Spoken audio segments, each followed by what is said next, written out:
Nagpakol sa 11 milyon piso ang nakolekta kan Social Security System sa lindong kan Run After Contribution Eviders o RACE campaign sa Bicol. Sigun kay SSS Vice President Luzon Bicol Division Elenita Samblero. Poon Enero sundo Setyembre ngunya na taon, nakapagkondusir na sindanin 86 na operasyon kontra sa mga delinkwenteng employer sa rehiyon na nagresulta sa 11.7 million pesos nindang koleksyon. Sa mga naunang bitan ng mga operasyon, 39 pa sa ng employers ang nakapag-settle kan sa indang obligasyon, mantang 872 ang daipa. Out of the 800, 7 lang po.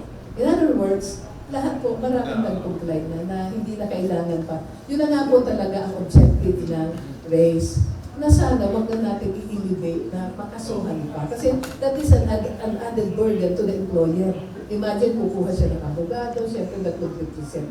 Kaya sana, during our race operations, pinakikiusapan po namin na sana wag na tayo tumabot. Dugang pa niya, nadaklan sa violations iyo ang non-remittance of contributions na sarong violasyon sa Republic Act No. 11199 o ang Social Security Act of 2018. Dalawa po kasing possibility.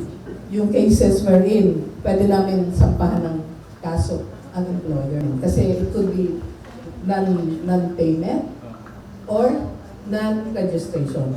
Once na employee po, ang employer is updated in paying their contributions, yung mga employee walang magiging problema.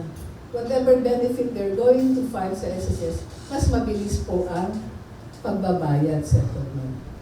Mientras tanto, 3,131 man na individual o empleyado ang natabangan kan ahensya sa naunang bitan na programa. Para sa mga baretang Tatak Bicol, Danica Garcia.